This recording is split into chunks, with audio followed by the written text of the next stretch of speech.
안녕하세요, 임준입니다. 자, 오늘은요 토픽2 한 번에 통과하기 모의고사 세 번째고요, 쓰기 부분을 살펴보도록 하겠습니다. 자, 쓰기 부분은요 51번부터 54번까지 이렇게 네 문제로 되어 있습니다. 51번 문제는요 어렵지 않습니다. 여러분 풀 수 있으니까 자신감을 가지고 도전해 보시기 바랍니다. 도와주세요 게시판이 있네요. 그래서 안녕하세요, 저는 기숙사 504호에 사는 제이슨이라고 합니다. 어젯밤부터 욕실 세면대에 기억이 나와 있고요, 물이 빠지지 않고 이상한 냄새가 납니다. 제가 고치려고 해봤지만 잘 되지 않습니다. 지난번에도 이런 일이 있어서 수리했는데 또 고장이 난 것 같습니다. 꼭 빨리 와서, 그리고 니은이 들어가 있네요. 자, 기억부터 해결해 봅시다. 안녕하세요, 저는 기숙사 504호에 사는 제이슨이라고 합니다. 어젯밤부터 욕실 세면대에 기억이 있고요, 물이 빠지지 않고 이상한 냄새가 납니다. 자, 이건 뭐예요? 자, 이런 문제가 있네요. 그래서 뭐라고요? 욕실 세면대에 문제가 있습니다. 문제가 생겼습니다. 이렇게 얘기할 수 있겠죠. 또는요, 문제가 생겼다라는 것을요, 이상이 있다, 정상적이지 않다, 이상이 있습니다, 이런 식으로 이야기하면 되겠습니다. 어떤 문제가 있습니까? 물이 빠지지 않아요? 이상한 냄새가 나요? 이런 문제가 있습니다. 이렇게 얘기하면 되겠죠. 자, 제가 고치려고 해봤지만 잘 되지 않습니다. 그래서요, 여기에 뭐가 들어가면 될까요? 고쳐주세요 라고 얘기하죠. 자, 중간에 뭐 다른 이야기를 하긴 했는데 뭐라고 했어요? 지난번에도 이런 일이 있어서 수리했는데 또 고장이 난 것 같아요. 같습니다. 꼭 빨리 와서 수리해 주세요. 또는 고쳐주세요. 이렇게 얘기할 수 있겠죠. 수리하다, 고치다 이렇게 얘기할 수 있는데요, 이 주세요 대신에 다른 말을 쓸 수 있겠죠. 수리해 주시기 바랍니다, 이렇게 얘기할 수 있고요. 저기는 뭐뭐 씁니다 라고 얘기했으니까 주세요 보다는 주십시오 또는 주시기 바랍니다, 이렇게 얘기하는 게 더 좋겠습니다. 자, 우리 정답을 확인해 봅시다. 자, 여기요, 문제가 생겼습니다, 이상이 있습니다 라고 얘기했고요, 고쳐주시기 바랍니다, 수리해 주시기 바랍니다, 수리해 주시면 좋겠습니다, 이렇게 얘기할 수 있고, 뭐뭐해 주십시오 라고 표현해도 괜찮습니다. 자, 한번 읽어볼게요. 안녕하세요, 저는 기숙사 504호에 사는 제이슨이라고 합니다. 어젯밤부터 욕실 세면대에 문제가 생겼습니다. 물이 빠지지 않고 이상한 냄새가 납니다. 제가 고치려고 했지만 잘 되지 않습니다. 지난번에도 이런 일이 있어서 수리했는데 또 고장이 난 것 같습니다. 꼭 빨리 와서 수리해 주시기 바랍니다. 고쳐 주시기 바랍니다. 이런 식으로 얘기하면 되겠죠.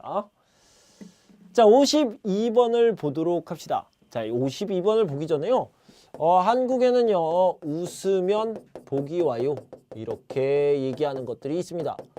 웃으면 복이 와요, 이 말은요, 맞는 것 같아요. 내가 만약에 웃어요, 그러면 좋은 일이 생겨요. 맞는 말 같죠? 그런데요, 보통 우리가 생각하는 것과 반대입니다. 자, 반대라는 것은 뭐냐면 복이 오면 웃어요. 여러분들은 어떤 것이 더 자연스럽습니까? 자, 똑같은 말 아니에요. 순서가 바뀐 말이죠. 웃으면 좋은 일이 생겨요. 좋은 일이 있으면 웃어요. 어떤 것이 더 자연스럽죠? 사실은요, 여러분들이 좋은 일이 있습니다. 6급에 합격했어요. 좋은 친구를 만났어요. 내가 어떤 성공을 이뤘습니다. 그러면 웃어요. 그죠? 그런데 반대로 내가 웃어요, 그러면 합격합니까? 내가 웃어요, 그러면 성공합니까? 네, 여기서는 그렇게 이야기를 하고 있죠. 그래서 원인과 결과를요, 뒤집어서 생각을 하면 우리의 많은 생각들이 바뀔 수 있다라는 겁니다. 자, 한번 읽어봅시다. 보통 사람들은 좋은 일이 있을 때 좋은 표정을 짓고 나쁜 일이 있을 때 나쁜 표정을 짓는다. 그런데 이것을 좀 다른 시각에서 본다면 원인과 결과를 기억이라고 얘기했고요. 즉, 좋은 표정을 지으면 좋은 일이 생기고 나쁜 표정을 지으면 나쁜 일이 생긴다는 것이다. 이렇게 다시 한번 설명을 했네요. 이 부분 중요해요. 이것을 잘 표현한 말이 바로 행복해서 웃는 것이 아니라 웃어서 행복한 것이다 이다. 또 한국에는 웃으면 복이 온다 라는 말이 있는데 이 말에도 이러한 생각이 들어있다. 즉, 좋은 일이 없더라도 항상 웃으면 긍정적으로 생각하다 보면 곧 당연히 웃어야 할 만큼 니은 이렇게 얘기했습니다. 자, 우리 하나씩 해결해 볼게요. 보통 사람들은 좋은 일이 있을 때 좋은 표정을 짓고, 그러니까 이게 원인이고 이게 결과라는 거죠. 나쁜 일이 있을 때 나쁜 표정을 짓는다. 원인과 결과를 얘기하는 거죠. 원인과 결과요. 그런데 이것을 좀 다른 시각에서 본다면, 바꾼다면 이거죠. 원인과 결과를 어때요? 바꾸다라고 얘기할 수 있겠죠. 바꾸어 생각해 볼 수 있다. 바꾸어 생각해 볼 수 있는데요. 그것을 다시 한번 설명한 것이 요겁니다. 즉, 그러니까 무슨 말이에요? 좋은 표정을 지으면 좋은 일이 생기고 나쁜 표정을 지으면 나쁜 일이 생긴다는 것이다. 자, 이렇게 정반대로 원인과 결과를 바꾸어 생각하고 있죠. 아니면 다르게 생각하고 있는 겁니다. 자, 두 번째 괄호를 해결해 봅시다. 또 한국에는 웃으면 복이 온다라는 말이 있는데 이 말에도 이러한 생각이 들어있다. 즉, 좋은 일이 없더라도 항상 웃으며 긍정적으로 생각하다 보면 곧 당연히 웃어야 할 만큼 좋은 일. 자, 여기에 있었어요. 좋은 일이 없더라도 좋은 일이 어때요? 좋은 일이 생긴다. 좋은 일이 생긴다는 것이다. 이렇게 얘기할 수 있겠죠. 자, 답을 확인해 봅시다. 좋은 일이 생길 것이다. 이렇게 얘기하고 있죠. 자, 이 답을 넣어서 다시 한번 읽어보도록 할게요. 보통 사람들은 좋은 일이 있을 때 좋은 표정을 짓고 나쁜 일이 있을 때 나쁜 표정을 짓는다. 그런데 이것을 좀 다른 시각에서 본다면 원인과 결과를 바꾸어 생각할 수 있다. 즉, 좋은 표정을 지으면 좋은 일이 생기고 나쁜 표정을 지으면 나쁜 일이 생긴다는 것이다. 이것을 잘 표현한 말이 바로 행복해서 웃는 것이 아니라 웃어서 행복한 것이다 이다. 또 한국에는 웃으면 복이 온다 라는 말이 있는데 이 말에도 이러한 생각이 들어있다. 즉, 좋은 일이 없더라도 항상 웃으며 긍정적으로 생각하다 보면 곧 당연히 웃어야 할 만큼 좋은 일이 생길 것이다. 이렇게 표현할 수 있겠습니다. 자, 52번 문제 중에서는 조금 어려울 수 있는 문제였는데요. 여러분들이 앞뒤 문장을 잘 생각해 보시면 쉽게 답을 구할 수 있을 겁니다. 자, 이제 우리는 그래프를 해석하는 문제 53번 문제를 보도록 하겠습니다. 여기서는요, 한국의 가족 형태의 변화에 대한 자료를 분석하는 거예요. 자, 여기 보면 한국의 가족 형태 변화가 있는데 가구가 제가 생각할 때는 1000가구 단위인 것 같아요. 그래서 한국 인구를 고려해 봤을 때 이것은 1000가구다 라고 생각할 수 있습니다. 1980년이고요. 여기는 2010년. 그러니까 얼마 동안의 변화입니까?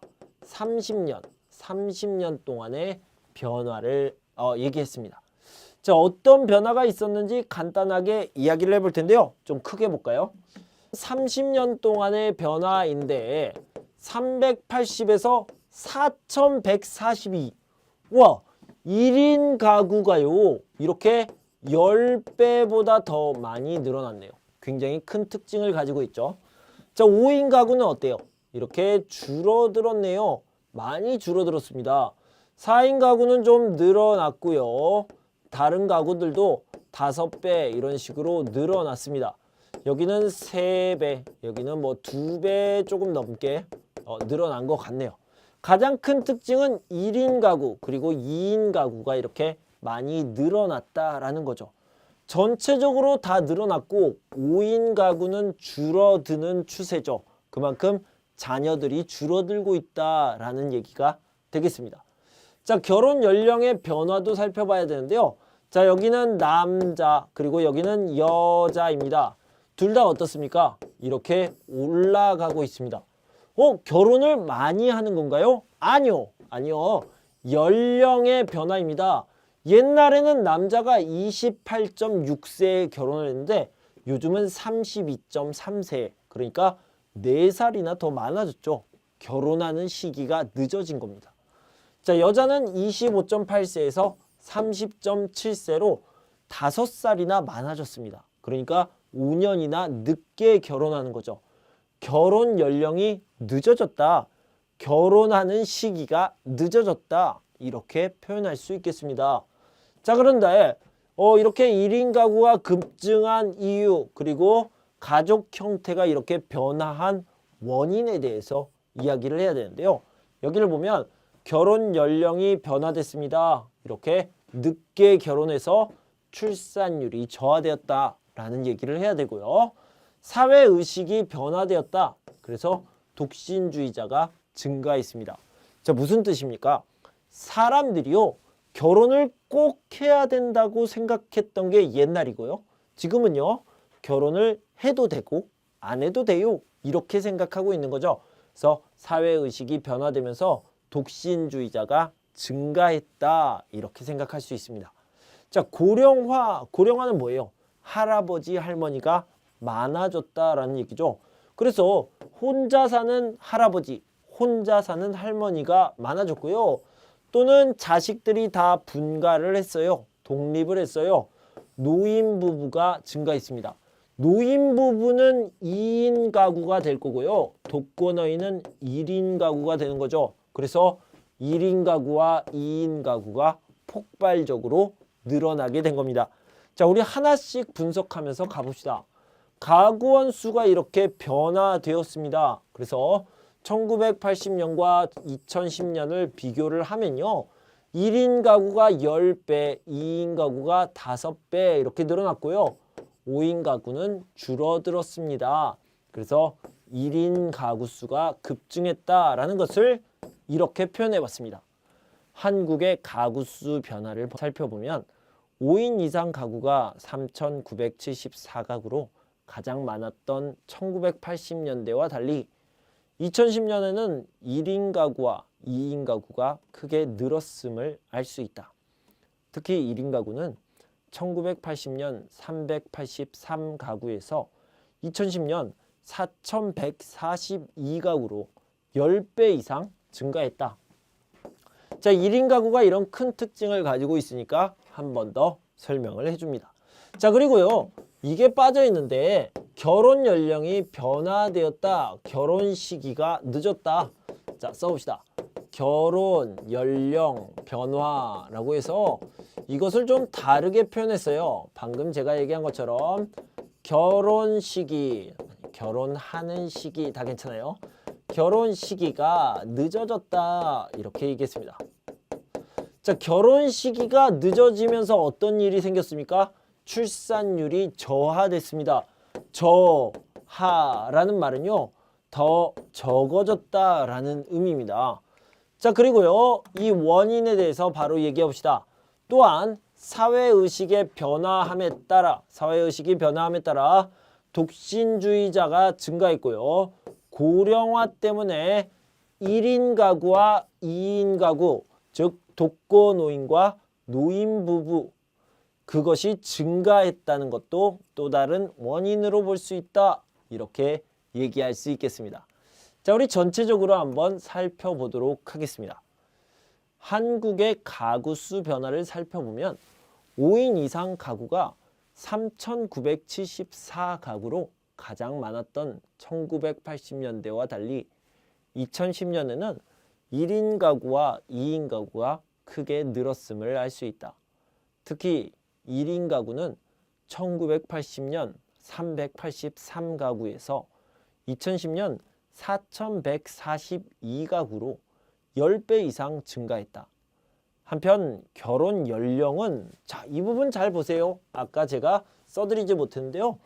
한편 결혼 연령은 남녀 모두 20대 후반에서 30대 초반으로 늦어졌는데 이것이 바로 연결되는 거죠. 이로 인한 출산율 저하가 가족 형태 변화의 가장 큰 원인이라고 볼 수 있다. 또한 사회의식이 변화함에 따라 독신주의자가 증가하고 고령화로 인해 독거노인과 노인부부가 증가한 것도 또 다른 원인으로 볼 수 있다. 이렇게 그래프를 해석했습니다. 다시 한번 여기를 보면요. 결혼 연령이 변화했다라는 거예요. 20대에서 30대로 남자는 4살, 여자는 5살이나 4년, 5년이 이렇게 늦어지면서 이것이 어떻게 됐어요? 출산율 저하로 늦어졌다라는 거죠. 그래서 이런 특징이 여기에 이렇게 반영이 된 겁니다. 다시 한번 보면 결혼 연령은 남녀 모두 20대 후반에서 30대 초반으로 늦어졌는데 이로 인한 출산율 저하가 가족 형태 변화의 가장 큰 원인이 되었다. 이렇게 써주시면 되겠습니다. 마지막으로 54번을 좀 살펴보도록 합시다. 600에서 700자로 긴 글을 쓰는 거고요. 50점짜리 문제입니다. 오늘은 도시에 대한 이야기를 해요. 도시가 어떻게 형성되었습니까? 도시는 별건 아니에요. 그냥 사람들이 많아졌습니다. 사람들이 많이 모여서 살기 때문에 사람들이 많이 모여서 살 수 있도록 편리한 시설들이 생기겠죠. 이렇게 편리한 시설들 중에는요. 경제활동을 할 수 있는 장사, 가게 이런 시설들이 많이 있을 거고요. 그러다 보면은 살기가 더 편리해져요. 그러면 사람들이 더 많이 모이겠죠. 도시가 점점 더 커지겠죠. 그러면 편리하고 사람들이 많아서 뭐든지 좋습니다. 돈 벌기도 편하고요. 그런데 좋은 점만 있습니까? 아니요. 사람들이 많이 살다 보니까 문제점도 갖게 되겠죠. 이제 문제를 한번 살펴봅시다. 많은 사람들이 생활하기 편리한 곳을 찾아 모여들면서 자연스럽게 도시가 형성되었다. 그런데 요즘은 거주지를 결정할 때 경제나 편의 이외에도 다른 중요한 조건들을 따진다. 아래의 내용을 중심으로 살기 좋은 도시에 대한 자신의 생각을 쓰라라고 있습니다. 여기부터요. 도시가 가지고 있는 문제점은 무엇입니까? 살기 좋은 도시는 어떤 조건이 있어야 됩니까? 이러한 조건을 갖추기 위해 국가와 개인은 어떤 노력이 필요합니까? 이렇게 얘기했죠. 그래서 첫 번째는 문제점, 두 번째는 살기 좋은 도시의 조건, 세 번째는 좋은 도시를 만들기 위한 노력, 이런 것들을 알아보면 되겠습니다. 시작합시다. 도시가 가지고 있는 문제점에 대해서 먼저 이야기를 해보도록 할게요. 도시가 가지고 있는 문제점은 어떤 것들이 있을까요? 도시란 무엇입니까? 그리고 도시에는 장점, 좋은 점이 있고요. 도시의 문제점, 문제점을 이렇게 좀 부각시켜야 되겠죠. 어떻게 쓰면 좋을까요? 봅시다. 도시는 많은 사람이 한 곳에 모여 살면서 형성된다. 이로 인해 도시에는 편의시설들이 생기고 교통도 발달하게 되지만 주택문제, 교통문제, 환경문제 등과 같은 여러 가지 문제점이 발생하기도 한다. 인구가 늘어나면서 살 집이 부족해지고 교통체증이 심해지는 것은 물론 환경오염 문제도 심각해지는 것이다. 이렇게 이야기를 했습니다. 다시 한번요. 도시의 문제점을 이야기하기 전에 여러분들이요. 도시란 무엇입니까? 이것을 생각하면 좋아요. 왜냐면요. 도시가 무엇인지 알아야지 도시의 장점은 뭐고 도시의 단점은 뭔지 쉽게 알 수 있습니다. 그래서요. 도시라는 것은 복잡하게 생각하지 말고 사람이 많이 있는 곳이다. 이렇게 생각하면 됩니다. 사람이 많이 있으면 뭐가 좋아요? 이걸 생각해 보면요. 돈 벌기가 쉬워요. 직장이 많아요. 경제적으로 도움이 되는 것이죠. 그리고요. 가게가 많이 있습니다. 교통도 편리합니다. 그래서 편의시설이 많이 있다. 이렇게 생각하면 되겠죠. 자, 이런 장점이 있는 반면 당연히 단점도 있겠죠. 왜 단점이 생깁니까? 사람이 많으니까요. 사람이 많으면 뭐가 힘들어요? 집이 부족합니다. 주택 문제가 있죠.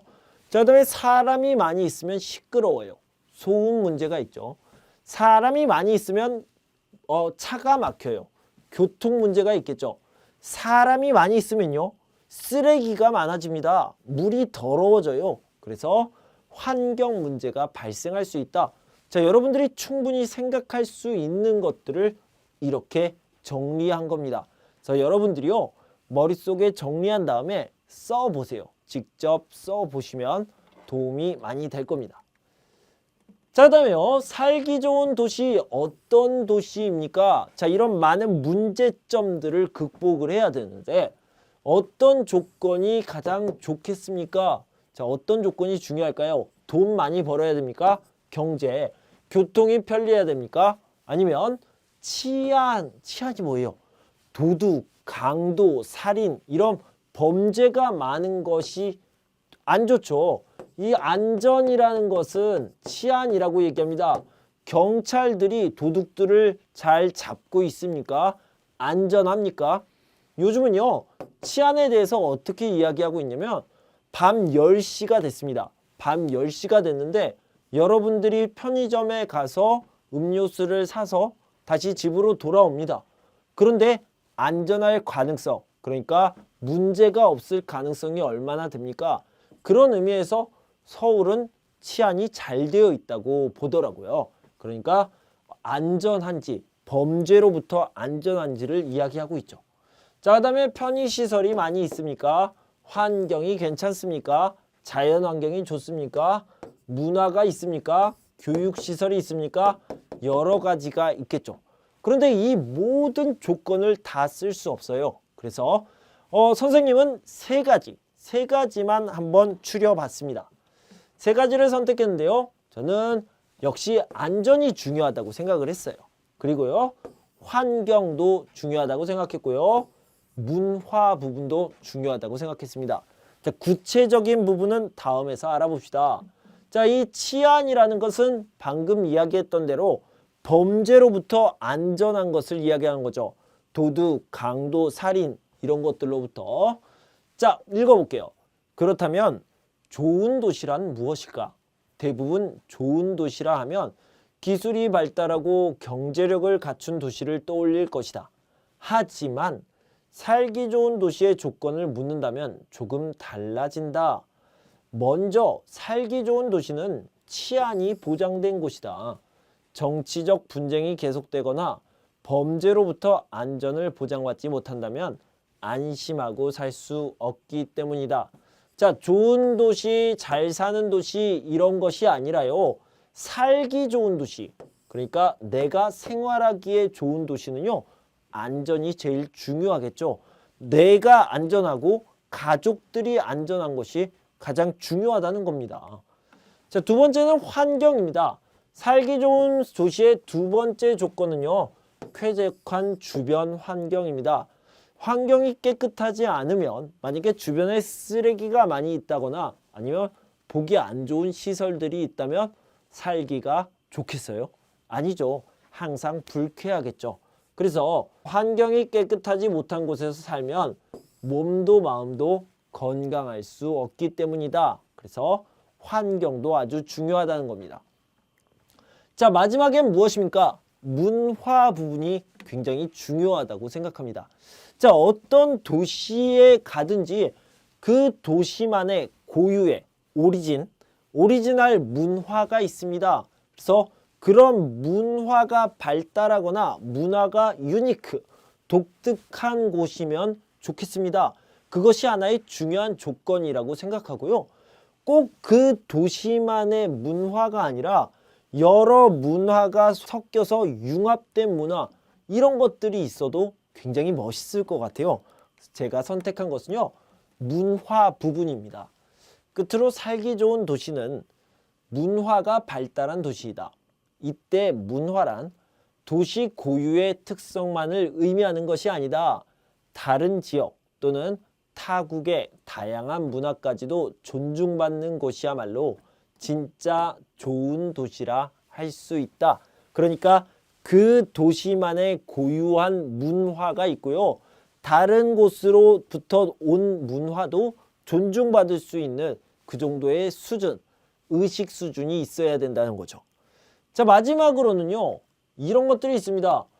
이런 조건을 갖추기 위해 국가와 개인이 노력을 해야 됩니다. 어떻게 해요? 함께 노력을 해야 되죠. 자, 그럼 정부는 어떤 노력? 시민은 어떤 노력? 정부는요, 정책을 마련하고 시설을 정비해야 되죠. 자, 정책을 마련하고 시설을 정비하는데 국민들의 세금을 쏟아 부을 수 있는 거죠. 투자할 수 있는 거고요. 그럼 시민들은 이 세금을 내겠죠. 그리고만 되는 게 아니라 공동체 의식과 높은 수준의 문화 의식이 필요하다는 겁니다. 자, 그러니까 정부에서는 리더의 역할을 해야 되겠죠. 그래서 이렇게 하는 게 좋겠습니다. 정책, 팔리시를 만들어야 되고요. 그 다음에 세금을 사용하는데 시설을 정비하는데 사용해야 된다는 거죠. 그러면 시민들은 세금을 내기만 하면 되는 게 아니라 높은 문화의식으로 함께 정부의 정책과 협력하여서 함께 만들어 가야 됩니다. 우리는 하나다. 우리가 함께 해야 된다라는 의식, 그리고 높은 수준의 문화의식을 만들어 가야 된다라는 겁니다. 자, 그래서 이걸 글로 표현을 해보면요. 이러한 조건을 갖춘 도시를 만들기 위해서는 정부와 시민이 함께 노력을 해야 한다. 정부는 각종 도시 문제를 해결할 수 있는 정책을 마련하고 시설을 정비해야 하며 시민들은 공동체 의식을 갖고 정부의 정책에 적극적으로 협조하며 각자의 자리에서 더 좋은 환경을 만들기 위해 최선을 다해야 할 것이다. 이렇게 얘기하고 있습니다. 자, 전체적으로 정리를 해본다면요. 좋은 도시, 즉 살기 좋은 도시를 만들기 위해서는 어떤 노력이 필요합니까? 그리고 어떤 도시가 살기 좋은 도시입니까? 이런 문제였는데요. 처음에 도시에 대한 정의를 내렸습니다. 도시는 사람들이 모여 사는 곳이다. 그래서 좋은 점도 있고 나쁜 점도 있다. 이런 나쁜 점을 해결하기 위해서 노력을 해야 되는데 살기 좋은 도시를 위해서 어떤 조건이 필요합니까? 선생님은 치안에 대해서 이야기했고요. 그 다음에 환경, 문화에 대해서 이야기를 했습니다. 안전한 곳이어야 되고요. 그리고 좋은 환경이 있어야 되고 문화적으로도 좀 높은 수준이었으면 좋겠습니다. 라고 했고요. 마지막에는 이거 개인과 정부가 어떤 노력을 해야 됩니까? 정부는 좋은 정책, 시설 정비, 그리고 개인은 높은 의식 수준을 가지고 정부의 정책에 협조해야 된다. 이렇게 글을 마무리하면 되겠습니다. 자, 여러분 공부하시느라 수고 많으셨습니다. 자, 쓰기가 이렇게 끝났는데요. 이제 하나만 남겨놓고 있습니다. 자, 3회 듣기 부분을 가지고 저는 다시 돌아올 텐데요. 그때까지 여러분 건강하고 행복하세요. 감사합니다.